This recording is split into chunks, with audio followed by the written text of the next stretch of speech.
Okay. Probably, let me introduce myself. My name is Yosief Ghebrehiwet. I have been one of the panelists in the Horn panel. And from now on, I will have my own program weekly on Wednesdays. The subject matter will, of course, be it will be varying, and it will deal with the current. Whatever transpires in that week or in the previous week will be discussed in that time hour, and we'll keep it the same hour, the same day on Wednesdays for days to come. I haven't been prepared to address the introduction, but I will do a better job next time. Today, I will be in particularly the subject matter that I will address today will be on how the American policy on Ethiopia has led to logical dead ends. So let me start by pointing out that these logical dead ends are the results of attempting to reconcile two irreconcilable credos that the US believes are indispensable to the stability of the region. If you could provide the slide, I would. Okay, good. Here is it. The two irreconcilable credos that I believe are saving Abiy no matter what. And the second one is maintaining the unity of Ethiopia. And when interpreted into the crisis of Tigray, it will mean keeping Tigray as part of Ethiopia no matter what. I believe these two credos that the US holds are irreconcilable precisely because maintaining the unity of Ethiopia, as in keeping Tigray as part of Ethiopia, cannot be done while saving Abiy. So either of them have to go. Either the saving of Abiy will mean automatically letting go of Tigray, or if one wants to keep Tigray as part of Ethiopia, the minimum requirement of that would be letting go of Abiy. But I'm going ahead of myself, so let me retrace and try to explain or elaborate on what I mean saving Abiy no matter what. The first credo of the USA. At this point in time, the USA doesn't see any other alternative to Abiy. At best, it puts pressure, both economic and political, on him to change his stance on Tigray, especially on the humanitarian front. We have seen how it has been doing that on and off with various envoys. The second one, at worst, it goes to unbelievable lengths to protect Abiy when it believes, especially when it believes he is in imminent danger. The US role happens to be pivotal, for example, in the retreat of TDF from the gates of Addis Ababa. Not only did it give the green light to the UAE and to Turkey to unleash their fleets of drones against the TDF, but also lately, the last speech that General Tzadkan gave, it tells us that the US has even threatened the TPLF. Threatened means an existential threat if they dare to enter Addis Ababa.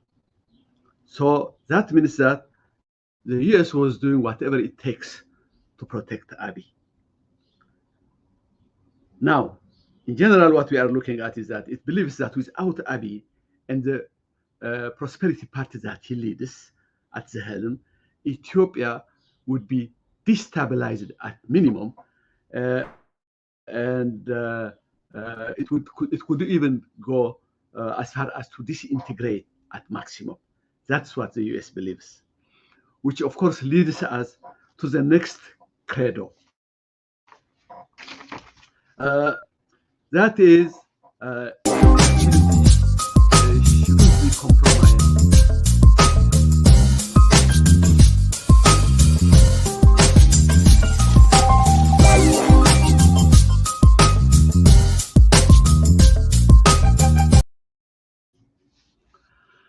Okay, so the next one will be that Ethiopia's unity shouldn't be compromised no matter what. Of course, that means when applied to this particular crisis, it means that Tigray should never be allowed to secede, should never be allowed to separate or be an independent nation.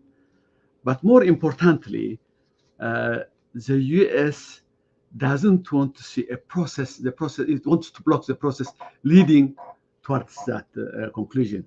That means that no referendum on Tigray status should be held. The idea of self-determination is anathema to the US. Now, the question is, could we go back to the first slide, please? Sorry. Okay, good. Thank you. So the idea of self-determination is anathema to the US. Okay. Now we go back to the first to the question that I raised as the first. Why do I find these two credos completely irreconcilable? To put it bluntly, because a genocider should not be made to cohabit with its victims. It's like making a rapist and his victim cohabit in the same room as a form of reconciliation or compromise. So that one is, you could see that a genocider and his victims cannot cohabit the same space. There is a reason why I'm saying that.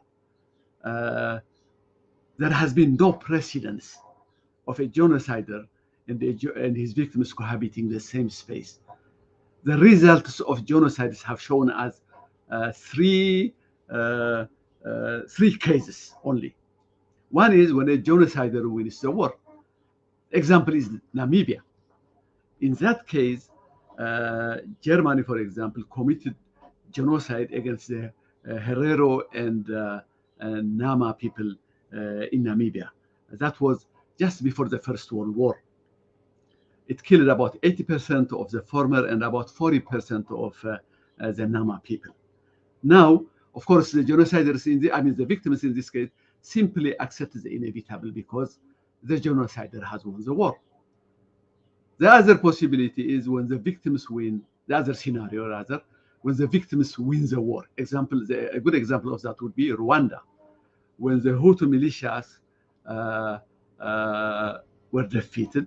Most of them escaped to Congo. Many of them were killed and imprisoned. And of course, the usual reconciliation between the people happens after that. That is when the victims win the war. The other case is the case of stalemate. A stalemate between the genociders and the victims. That is when the genocider is not powerful enough to finish his genocide. Genociders always try to always think in totality. There is no such thing as a half genocide. They could only be stopped by force. A good example of a stalemate is the one that is existing in Tigray right now. The genociders, which means Ethiopia, Amhara, Afar, and Eritrean forces, have come to a stalemate now in regard to the genocide that they have been conducting against Tigray, simply because Tigray has been too strong for them. Now, what do you do when such a stalemate takes place? The only thing that you could do, and what precedence tells us, is separation between the two, between the genociders and the victims. A good example of that would be Darfur, where the the peacekeeping force from the UN created a buffer zone in between them. So literally what it did, it separated them because it cannot see a reconciliation at that point in time. All that it has to do is separate them. But this is a temporary separation. A permanent separation would happen when the victims, for example, as in Tigray, if Tigray separates from the rest of Ethiopia, then that would be also a permanent separation, a solution. But what the US is trying to do right now is trying to create a compromise between a genocider and the victims when a stalemate is created. No such compromise is possible. That's my point. Because if you put these two together in one space, if you are trying to tell them to coexist with one another, what you will create is the genociders will try to find any opportunity to finish the job that they have already started. And the victims, which are the Tigrayans, will always also try to fend off, try to resist such an incursion. So what we will have is a permanent state of conflict. What we are seeing in Ethiopia now, if America, if the US succeeds in its policy, would be the beginning of a permanent state of conflict. Now, how is the US trying to reconcile this this contradiction?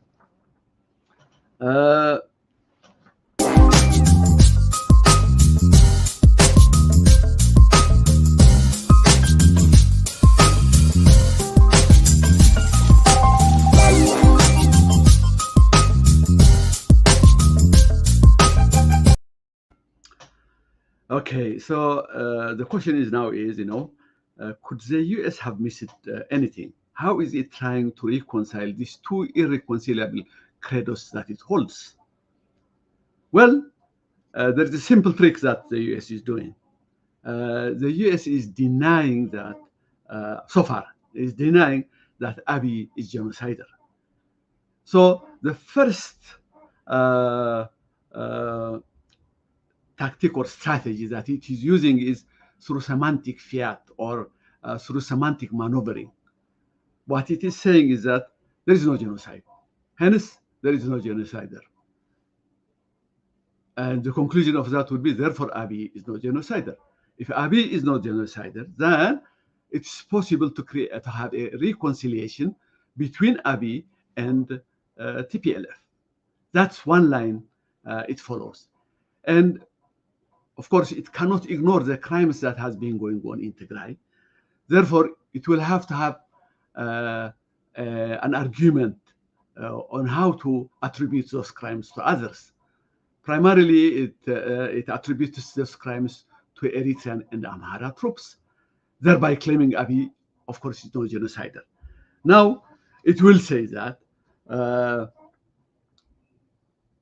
either way, the image of Abiy that emerges a man of peace or a reformer, albeit one that has been misled by Isaias and Amhara leaders, but someone that could be made, to work with the TPLF, and some kind of compromise could be reached. Now, so what it is saying is that it's not only saying that Abiy is not genocidal through its semantic maneuvering, but it is also saying that whatever has happened, whatever crimes that have happened in Tigray are done not because of Abiy, but in spite of him. All right. Now, but the reality happens to be just the opposite of this one. Not only Abiy is a genocider, but he happens to be doing the greater part of that genocide. First of all, he is the leader of the nation itself. If he is the leader of the nation, so he's responsible for what happens in the nation in general. Everything happens under his leadership. Example, he cannot say it's the Eritreans that have been committing these crimes, simply because he was the one who invited the Eritreans to be involved in this war against Tigray. He cannot simply blame the Amhara forces for the genocide because he has been working with the Amhara forces in the invasion of Tigray. So he's responsible for whatever happens under his domain. That's number one. Number two is his federal troops are as much involved in the crimes of genocide as the Amhara and the Eritrean troops. We have seen that in many videos. The same crimes that the Eritreans and the Amhara forces have been committing have also been committed by his federal troops. But the most important one, probably, I think it's the next slide, I guess,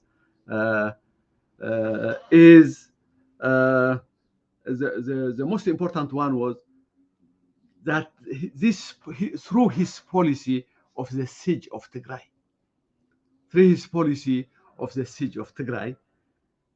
Abiy has killed more Tigrayans than the combined what the combined forces of Tigray and the Amhara forces did.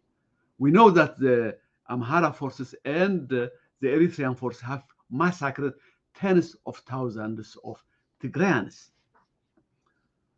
But if you look at the policy single-handedly, what Abiy has done, for example, the siege of Tigray, the encirclement of Tigray, using both the denial of medicine and the denial of food as a weapon to subjugate Tigray, to make it surrender. That process has been killing more than the combined force, the combined number of what the Eritreans and the Amharas have killed. The estimate, I think it was from the Ghent University, the estimate is hundreds of thousands. Those people who have died simply because of lack of medicine and lack of food. So these are the things that Abiy can do. It's almost like he has the switch. He can switch on and off from Addis Ababa. For example, the banking system, the electric power. If you take the electric power in Tigray, it means the entire economy of Tigray has come to a halt. And then, of course, we have the bulky stuff like food and medicine. He is the one who has been blocking this up to now, in fact, who has been blocking these essentials from entering into Tigray. As a result of that, hundreds of thousands of people have died. So overall, what we are seeing is that I would call he's a grand genocider. More than anybody else, he is the one to be blamed for the genocide in Tigray. Now, here is what it is. What is doing Abiy in order to save Abiy himself? That's important to know because it's quite different from what the US. His approach is more logical than the irreconcilable approach that the US has adopted. Okay, let me look at it this way. First, he is the goal of Abiy has been clear from the very beginning. It's to save his position as a leader of the nation. That was his primary goal when he invaded Tigray, because he believed at that time that Tigray is not amenable to the kind of government that he wants to build throughout Ethiopia. Therefore, that was what motivated at that time was to keep his position for years to come. That's what he has been doing ever since with the formation of the Prosperity Party. He is trying to create a single party, a nation led by a single party for years to come. A good example of that would be what Faisal has pointed out before, the case of Mexico that has been led by a single party for 70 years. It's that kind of party that he wants to create. Now, he believes that Tigray, an autonomous Tigray, has no position. It would disrupt his entire plan of governing Ethiopia for years to come. He cannot accommodate, that kind of Ethiopia cannot accommodate an autonomous Tigray within itself. Second, unlike the Americans who believe that at least, I mean, publicly, that he is no genocider. He does believe that he is a genocider, and he knows also that there is consequences for what he is doing. If he is to escape responsibility, accountability, or whatever, the only way he could escape it by staying in power for as long as he can. A good example of that would be al-Bashir of Sudan, who has escaped accountability, who has escaped, for example, the ICC, the International Criminal Court. He has escaped it precisely because he remained in power for as long as he can. So, an additional motive now for Abiy to remain in power is also to save his skin. Now, what we know is that Abiy is not a fool. He has no illusions as to the choices he faces. He realizes that there is no middle compromise, as the Americans are trying to achieve. There is no middle compromise to be had in this crisis. He realizes that his positions and Tigray's position are irreconcilable. He knows that if he wants to remain in power, he has two choices only. Either he has to destroy or vanquish Tigray and make it meld with the kind of authoritarian Ethiopia that he wants to build. Either he has to totally destroy it, or he would have to let it go. Letting it go also means that he would remain in the helm of power in the rest of Ethiopia. So he knows that he has only these two choices. Now, of course, with that in mind, now we can see how Abiy is facing a different kind of dilemma. The first one is to continue the war, to continue the siege of Tigray, to continue the encirclement of Tigray, which amounts to the same thing. Because if he does continue the siege of war, the TDF is not going to allow it. Or if he starts the war, of course, that will be an outright war against Tigray. So either way, be it siege or war, it will lead eventually to war. So Abiy realizes that this first choice of destroying Tigray through war is precarious for obvious reasons. One is, of course, the awful condition of the national economy in Tigray at this point in time. The other, of course, is the resistance. There are many resistance points in Ethiopia, aside from Tigray, in Oromia, Benishangul, the Somali, and then there is I believe the southern part of Sudan, of Ethiopia. So there are many points of resistance within Ethiopia. He cannot afford to let these ones grow up and become a big threat to him. So the only way he could stifle those resistances at this point is now. And the only way he could do that is by creating peace or kind of ceasefire or a cessation of hostilities, as he is doing now with Tigray. The third one is the terrible condition of his army. After losing hundreds of thousands of combatants, winning this war, Abiy realizes that winning this war is next to impossible. If his and his allies' forces, that is Eritrea, Amhara, and Afar, not the Afar at that point in time at least, couldn't win the war with the TDF when TDF had only about 10,000 combatants. Now he knows that when TDF has grown into at least hundreds of thousands of combatants, it's next to impossible to win this war. It seems that the only choice he has right now is to settle for the second choice. That is to let go of Tigray. But there are three forces that are preventing him to do so. We go to the next slide.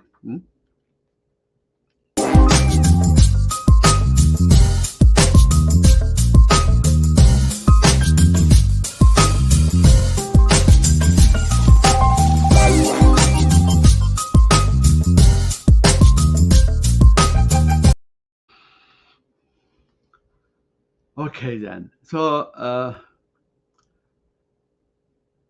okay, so these are the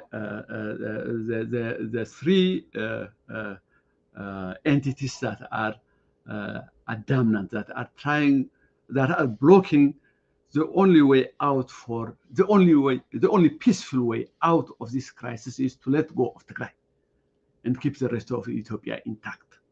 That's the only way out for Abiy. He realizes that. But the problem is there are three entities that are preventing him from doing that. From the Eritrean side, an independent Tigray is seen as an existential threat to Abiy-led Eritrea. That's why Eritrea is now almost in a frantic state. It's trying to do its best to derail any kind of peace process, and at the same time it is trying to convince Abiy to continue on the war option. This is what I suspect Eritrea is doing right now. Remember that Eritrea, for about 9 months after its forces were withdrew or they were expelled from Tigray, for about 9 months, it has been on the sideline. It only intervened when it believes that it's critical, or its help is critical. Else than that, the bulk of the fighting has been done by the Amhara forces, the Afar forces, and the Ethiopian forces. I believe that now Eritrea is trying to convince Abiy that if he goes to an all-out war against Tigray this time around, that it will commit the entire army of Eritrea to be involved in this war. It's a very tempting offer. I'm not sure whether Abiy will take it or not, but it's a very tempting offer because what it's saying is that the 100,000 or the 200,000 Eritrean forces right now will conduct an all-out war against Tigray only if he chooses or he takes the war option. The reason why Eritrea is saying is for obvious reasons. It believes that this is the only, its last chance, to prevent what it defines as an existential threat that could come from an independent Tigray. The second one that it is doing is whenever Abiy is not willing to do that, it's bypassing Abiy to form alliances with the Afar and the Amhara forces to derail any attempt for peace. We could see that, for example, in the Afar case right now. The war in Abhala was instigated by Eritrea. It was done in collaboration with Afar, but it was instigated by Eritrea, which means that it's trying to prevent any food aid from entering Tigray, hopefully eventually leading this to war. So it's trying to prevent Abiy from taking the peaceful way. Okay, and then there is another one. Another opposition is coming from the Amharas for obvious reasons. They are also agitating for an all-out war against Tigray. One of the things that it goes against their expansionist agenda.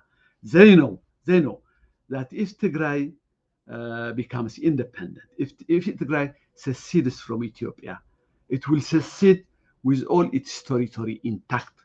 They know Tigray is not going to take anything less than that. It will not agree with anything less than that. By definition, then, an independent Tigray would mean a Tigray that includes Western Tigray. And if that happens, it means that the expansionist agenda of the Amhara forces would have been forever lost. The second reason is they are afraid that if the Western Tigray, the Western Tigray goes back to, I mean, if Tigray gets independent, which means that if they lose Western Tigray, then the only link that they have with Eritrea will be cut off, because that is where both their the physical and political connection with it is that they have the connection, the link that they have with Eritrea is mainly through Western Tigray.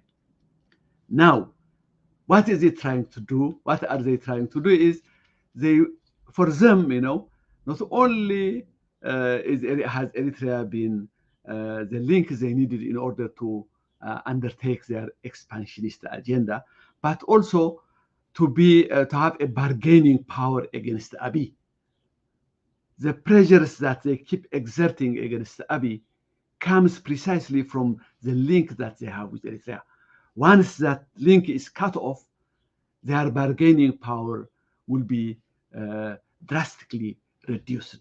So they are afraid also that even within the remaining of Ethiopia, they will have a less bargaining power if Tigray secedes. The third part is, paradoxically, they believe that out of the old Habesha world, which includes Tigray and Amhara, if Tigray secedes, they will be left alone to fend off against Oromia. In their head, they always have this idea, eventually the face-off will be between Amhara and Tigray. In fact, their expansionist agenda is made precisely with that in mind. A stronger, bigger Amhara would be able to fend off against Oromia. So that face-off, so the fear that the Amhara has right now, is the Amhara, at least the Amhara nationalists or the Amhara elite, is that if Tigray secedes, Amhara will be sandwiched between Tigray and Oromia, the same way that now that Tigray is sandwiched between Eritrea and Amhara. For all these reasons, the Amhara forces are agitating for an all-out war against Tigray. Now, the third one is from the US. The US is making it impossible for Abiy to let go of Tigray, of course, under that credo that almost an article of faith, I call it, the unity and stability of Ethiopia. So strangely enough, the US has allied itself with whom? With these three forces, the Eritrea and Amhara, strange bedfellows, it means, in blocking the only peaceful way out of this crisis. Hence, what they are trying to do, whether knowing, at least the Eritrea and the Amharas, they know exactly what they are doing. I'm not sure in the case of the US, which is inadvertently pushing the Abiy to undertake the only option left for him, that is to go to war. So that is, so if you look in general, okay, we have looked at two options, if Tigray is to remain with Ethiopia, the minimum requirement of that would be on how a different government would emerge in Ethiopia, a different government, let's say a progressive federalist government that would accommodate an autonomous Tigray. But that has been blocked by the US by sticking with Abiy. No such possibility can be seen while Abiy is at the helm of the power. But at the same time, they are also blocking the other option, that is for Tigray to leave the Union and for the rest of Ethiopia to be under the helm of Abiy and the Prosperity Party. So they are blocking it both ways, leaving only one option for Abiy to continue the war of genocide against Tigray. Now, TPLF, what is the TPLF stance in this case? Well, I think TPLF, it's ambiguous stance. I'm not going to talk about this at this point, because it's a bigger topic on its own. Because there is ambiguity. Do they want to remain with Ethiopia? Do they want to create, to bring back the federal system in Ethiopia? Are they hoping for a confederation, or do they want to secede from Ethiopia? So these are all options that are not. I'm not sure. I mean, I'm talking about the TPLF, about the Tigrayan people. There is no doubt they want to have their referendum and secede from Ethiopia. That is the consensus among the Tigrayan population. Now, here is I want to end this speech by focusing on one thing. There is always the idea that Tigray is dispensable to Ethiopia's unity. That is exactly how the US and the EU has been putting it. They have been telling the TPLF leadership or any other, the Tigrayan elite, that if Tigray goes, so would Ethiopia. It might sound flattering to Tigrayans, the idea that they are indispensable, even though they are a tiny fraction of Ethiopia. Imagine 6 or 7 million out of 120 million. It might sound flattering I mean, it might be flattering to entertain the idea that, as a Tigrayan, for example, they would entertain the idea that without them, Ethiopia wouldn't hold. But that is a trap, because what they would do is they would agree. They would inadvertently agree with what the US and the EU are doing. The US and the EU are telling them that without them, Ethiopia would disintegrate. So why would they want Ethiopia to disintegrate? So in order not for Ethiopia to disintegrate, Tigray has to be kept within the nation. So sometimes I feel that the Tigrayan elite find this very flattering, but it's a trap. They have to be careful that it is a trap, for obvious reasons, for two reasons. One, because it's outright false. I believe, in fact, it's just the opposite. If Ethiopia tries by force to keep Tigray within Ethiopia, then the probability that Ethiopia will disintegrate is higher. So it's just the opposite of what the US and the EU are arguing. The idea that Ethiopia will disintegrate if Tigray leaves is false. There is a better chance for Ethiopia to hold if Tigray leaves rather than the other way around. So the Tigrayan elite should be careful on the kind of argument that comes either from outside or from their own circle.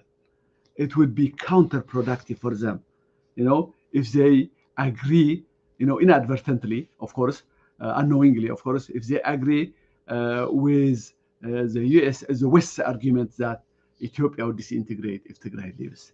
With that, I will end today's program, and I apologize for the cumbersome way we have been doing this, because it's our first time and I haven't been prepared for the introduction.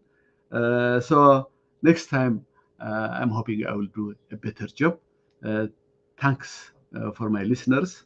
Thank you.